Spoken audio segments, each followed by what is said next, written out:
Hello everyone and welcome back to my YouTube channel. So in today's video I'm going to be doing an update on my ingrown toenail experience.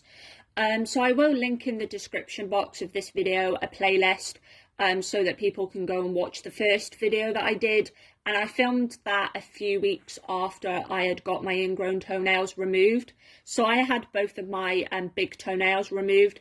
They were discoloured and one of them had like a crack in the nail, so it was kind of just like they both needed to be done. As I said in the first video, I did get mine done privately, so obviously my experience will be a lot different to somebody who had theirs done on the NHS, because the NHS do it a lot differently than it is done privately. But I'm just going to get into the video now. So I got mine done on the 29th of July 2024. So obviously once I got mine done, obviously I went through sort of the aftercare. As I had mine done privately, I have contact to the person who did my ingrown toenail, and I still have contact to them now. So what I did with them was I send them update pictures like every day that I would change my bandages. Obviously now I don't need the bandages. You only wear the bandages for a certain amount of weeks after getting it done, and then you can sort of transition to not wearing them then, because obviously you need to make sure that it's healing properly. Any sort of like worries that I've had, concerns about, I don't think it's like looking right, or I didn't really know what to expect, because obviously I'd never had an ingrown toenail before this, so I never really knew what to expect. So for me it's been quite nice that I've been able to have that contact to the person that did my ingrown toenail, and keep sort of sending them progress pictures of what my toenails look like. I don't have a physical nail that has grown back in yet, but obviously with ingrown toenails they can take time for the nail to grow back in.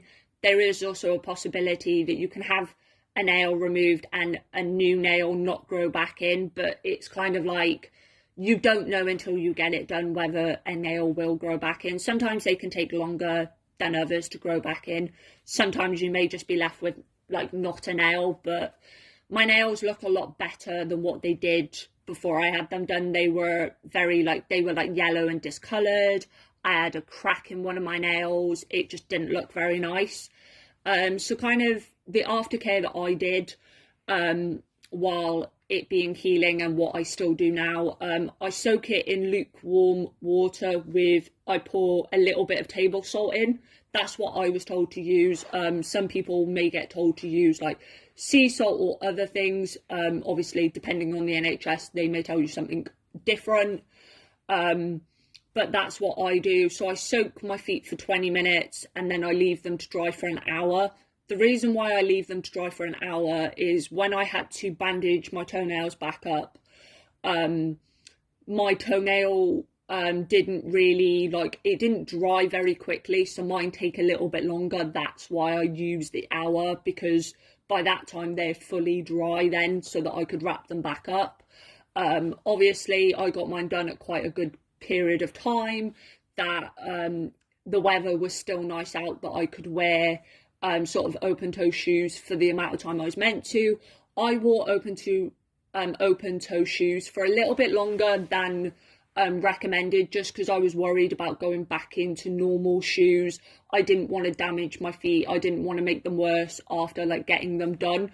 I am glad that I got them done. Obviously because I went private I did have to pay money to get them removed. Obviously if you get them done on the NHS you don't, but with the NHS you wouldn't get sort of follow-up appointments like I have had, where I have contact to my lady. If I wanted to see her I could book in an appointment for her to come and see me and like look at my nails.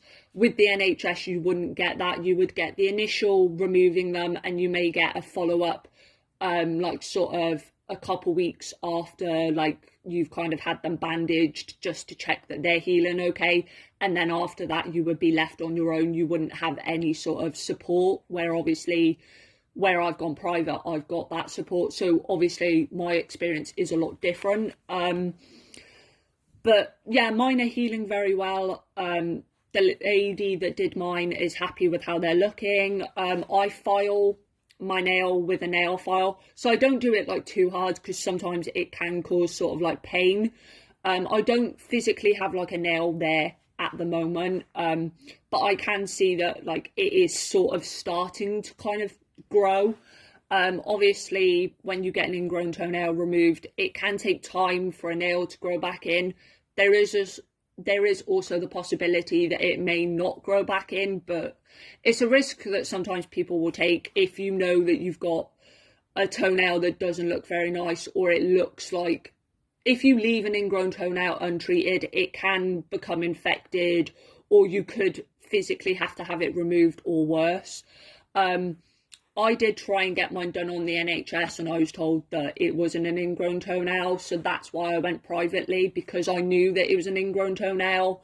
I had spoken to other people who had had ingrown toenails in the past, and they had said, yeah, that's an ingrown toenail, you need to get it removed. So I took the plunge and I went to go private and I got it removed, and I'm happy that I did do it. They look a lot better. They do look healthier than what my nails previously looked like. But yeah, that's sort of everything update wise on it so far. I haven't physically got a nail yet, but it is sort of growing back in. They are looking a lot better. I'm carrying on with the aftercare that I'm given. Anything that I'm told by the lady that did my toenails, I'm doing.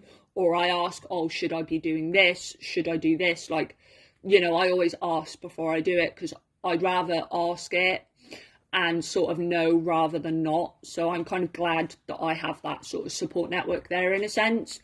But yeah, that is the end of this video. Again, as I said at the beginning of this video, I will link the playlist in the bottom, so that people can go and watch the first part of this after I got them done, of like what my experience was then compared to what it is now as I'm filming this video. And I'll see you in my next video.